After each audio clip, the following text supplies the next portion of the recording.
Mes parents étaient tellement paniqués qu'ils avaient appelé l'ambassade française en Indonésie. Et le lendemain, en fait, il y a un homme du nom de Marc qui arrive à la police, donc il travaillait pour l'ambassade française. Je me lève, je vais à la cellule comme ça, je le regarde. J'étais trop content. Ça faisait 4 jours que j'avais pas vu un Français. J'étais comme ça. Il va voir le chef de la police pour essayer de voir s'il y a moyen de me faire sortir tout ça. L'avocate vient me voir dans la foulée juste après et elle m'explique. Hachmi, c'est plus 11 000 €. Il y a l'ambassade française qui s'en est mêlée. Ça va plus loin. Pour l'instant, on ne sait pas. Ok, pour l'instant, on ne sait pas, mais vous avez encaissé 11 000 €. Elle me dit non, mais je suis là pour t'aider.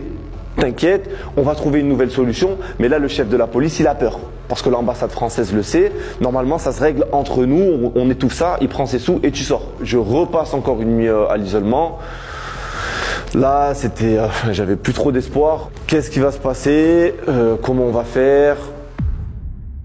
La loi en Indonésie, c'est 8 jours à l'isolement maximum.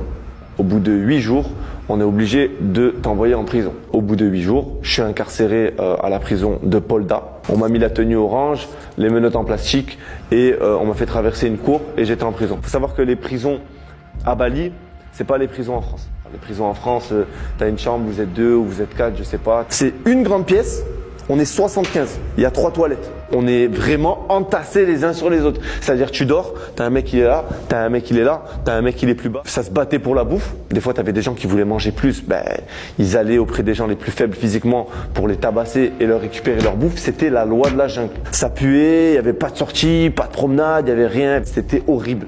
C'était vraiment horrible, horrible. Donc j'arrive là-bas. Je me fais petit, je me fais discret, je reste dans mon coin, j'attends que le temps passe et j'attends de sortir. Et à ce moment-là, en fait, je parlais tous les jours avec l'avocate. Et l'avocate, elle me demandait tout le temps de plus en plus d'argent. Au début, c'était 11 000.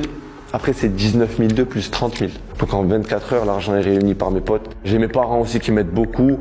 Donc ça envoie des Western Union. Mais on peut pas envoyer des Western Union de grosses sommes. On est obligé de les envoyer à plein de noms différents, à droite, à gauche. Enfin, c'était une galère pour réunir l'argent, mais on a réussi à le faire. Je savais que j'allais donner cet argent, qu'on allait me trouver un nouveau vice et qu'on allait me dire, maintenant, il faut payer plus. Ouais, mais en fait, il faut plus d'argent parce qu'il y a ça. Là, au début, on voulait te faire sortir de l'isolement. Maintenant, on veut te faire sortir de la prison. La prison, ça coûte plus cher que l'isolement. J'avais l'habitude. Et en fait, l'avocate, elle jouait sur mes émotions. Elle me disait tout le temps, là maintenant il faut que tu payes ça et je te jure le jour même je te libère. C'est 45 000, après c'est 65, après c'est 78 000. Moi je suis à l'intérieur et je vois mes potes et mes parents se démener. J'ai des gens de ma famille qui viennent jusqu'à Bali pour faire passer de l'espèce avec eux. Ils ont le droit à 10 000 € chacun. Mon père a dû emprunter un peu à droite à gauche. J'ai des amis à moi qui m'ont aidé à mort. Un jour l'avocate elle vient me voir et elle me dit Monsieur Sabi, je crois que malheureusement vos parents n'ont plus l'argent pour payer, vous n'allez pas pouvoir sortir.